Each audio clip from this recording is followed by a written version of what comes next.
हिंदुत्व की बुलंद आवाज हिंदुत्व संवाद में आपका हार्दिक स्वागत है।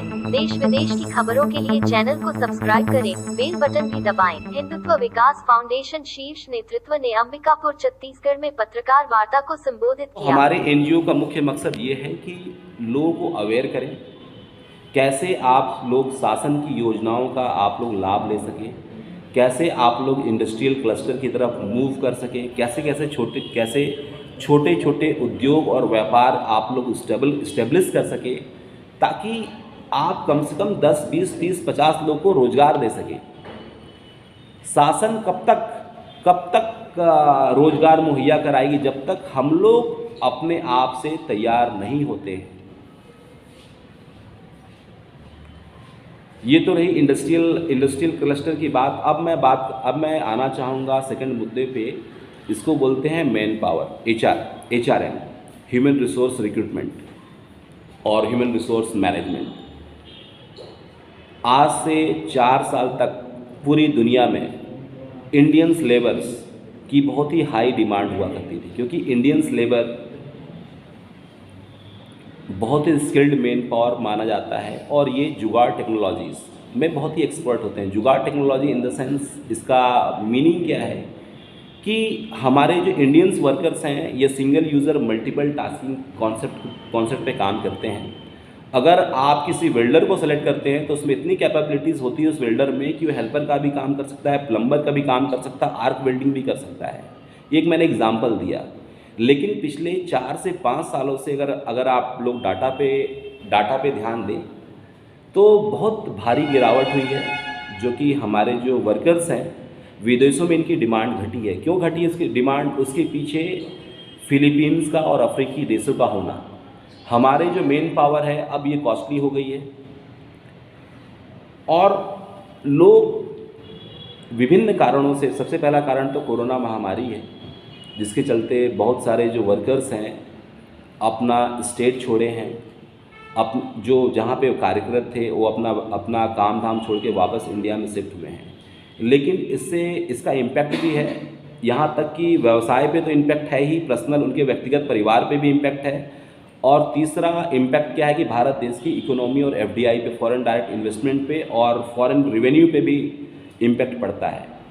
तो हम इस NGO के माध्यम से जो लोकल मेन पावर्स है, जो सरगुजा ज़िले का जो मेन पावर्स है, उनके लिए हमने एक पोर्टल खोला। हिंदुत्व विकास फाउंडेशन के वेबसाइट पे आप जाएं, उस पोर्टल पे करियर ऑप्शंस हैं, उस पे आप अपनी CV सबमिट करें। हमारी रीचेबिलिटी देश दुनिया के बहुत सारे संस्थाओं, बहुत सारे ऑर्गेनाइजेशन तक है और उनकी CV को शॉर्टलिस्ट करने के बाद में, जैसे किसी भी कंपनी को 50 welder, 50 mechanical fitter, 10 accountant, manager, operation manager, project in charge, जो भी इनको चाहिए हम उनको उपलब्ध कराएंगे। क्योंकि NGO का मतलब ही होता है सेवा। किस तरह से सेवा की जाए जनता जनार्दन की, देश की, मातृभूमि की। बहुत सारे लोग मेरे से ये भी क्वेश्चन करते हैं कि Amit ji, you are well established, you are a industrial management consultant as a international level, why you are doing this job? क्या ज़रूरत है आपको? आप तो सेटल्ड हैं, why you need to do this one? तो मैं उनको यही बोलता हूँ कि किसी न किसी को तो आगे आना पड़ेगा अपनी मातृभूमि के लिए, अपने देश के लिए, अपने समाज के लिए। आज की तारीख में भारत देश का 98% पॉपुलेशन सबसे पहली प्रायोरिटी अपने परिवार को देता है। उसका सपना यही होता है कि एक घर बना लूँ, एक बढ़िया सा गाड़ी खरीद लूँ, बैंक में 50-60 लाख रुपए हो जाए, ताकि उसका इंटरेस्ट आए, पेंशन, ज़िंदगी आराम से निकल जाए। लेकिन अगर हर कोई यही सोचेगा तो अपनी मातृभूमि के लिए, अपनी समाज के लिए, अपनी मिट्टी के लिए कौन सोचेगा? किसी न किसी को तो समाज के लिए सामने आना पड़ेगा और बलिदान देना पड़ेगा। अगर ऊपर वाले ने मेरे को इस काम के लिए चुना है तो मैं हर्षित हूँ कि किसी ने मेरे अभी तक जो भी एक्सपीरियंस अर्जित किया है, देश विदेशों में काम करने के बाद, काम करने से करीब मैंने 20 देश, दुनिया के 20 देशों में मैं अपनी सेवाएं दे चुका हूं as a industrial management consultant.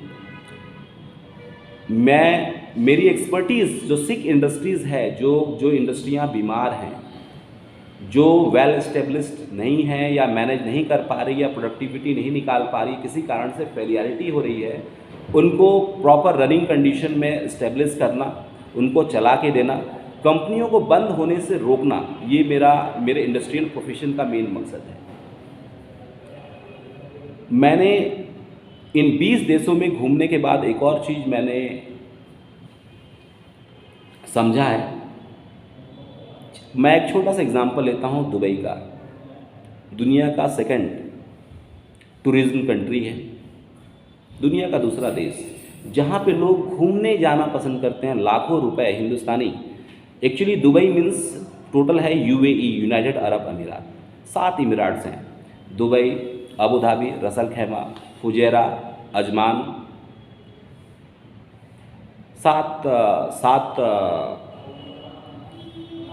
सात छोटे छोटे क्षेत्र मिल करके ये यूएई बना है, यूनाइटेड अरब अमीरात बना है। मैंने वहाँ पे ये ऑब्ज़र्व किया है कि वहाँ का वर्कर भी हिंदुस्तानी होता है, वहाँ की मशीन भी हिंदुस्तानी होती है, वहाँ के इंजीनियर भी हिंदुस्तानी होते हैं, और टेक्नोलॉजी भी हिंदुस्तानी होता है, और सामान भी हिंदुस्तानी होता है। लेकिन जो क्वालिटी ऑफ वर्क है वो दुनिया में टॉप क्वालिटी में गिना जाता है। रियली एप्रिसिएट करने वाली बात है। वहाँ की सड़कें हाई क्वालिटीज़ की होती हैं। इंफ्रास्ट्रक्चर, अगर आप 150 किलोमीटर रफ्तार से भी अगर गाड़ी चलाएंगे, अगर चाय का कप अपने डेस्क पे रख करके वो चाय का कप छलकेगा नहीं। ये क्वालिटी है। और कौन कर रहा है? हमारे इंजीनियर, हमारे लोग, हमारी टेक्नोलॉजी, हमारी मशीनें ही है। तो भारत देश में क्यों नहीं, अपने क्षेत्र में क्यों नहीं? वहाँ भी आलीशान बिल्डिंगें बनती हैं, यहाँ भी लोग बनाते हैं। वहाँ भी टूरिज्म को प्राधान्यता दिया जाता है, यहाँ भी टूरिज्म को प्राधान्यता दिया जाता है। लेकिन इमिरात, मैं सिर्फ इमिरेट्स की बात नहीं करता, मैं गल्फ़ कंट्रीज़ की भी बात करता हूँ। गल्फ़ कंट्रीज़ में कतर, कुवैत, बहरीन, सऊदी, ये सब आते हैं। सारे के सारे वेल डेवलप्ड, वेल सेटल्ड।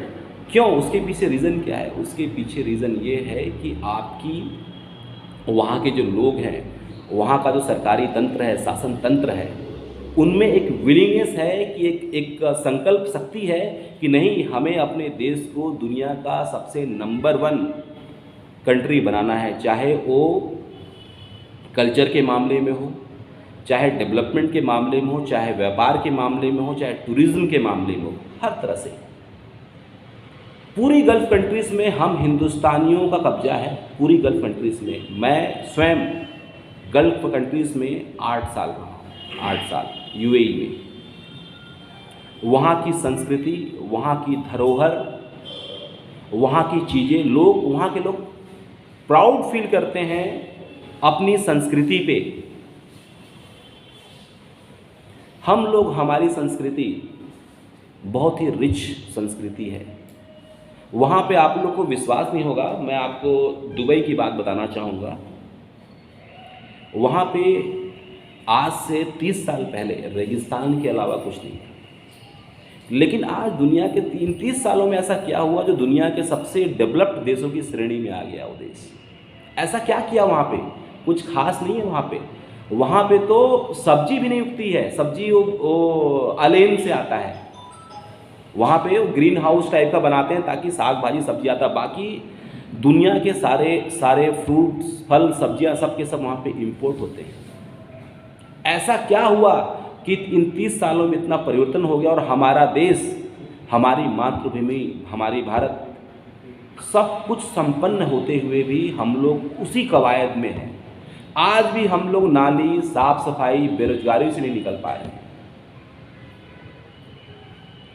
तो हम अपने एनजीओ के माध्यम से और आप सभी के सहयोग से जनता जनार्दन तक मैं अपनी आवाज़ पहुंचाना चाहता हूं कि अब समय आ गया है कि अब आप लोग ग्लोबल होइए, क्षेत्र से बाहर निकलिए, स्टेट, नेशन, और अब ग्लोबलाइजेशन का ज़माना है। टेक्नोलॉजी इतनी मददगार है कि आपको, आपके लोगों को कहीं भी पहुंचा सकती है। टेक्नोलॉजी के माध्यम से बेरोजगारी दूर हो सकती है।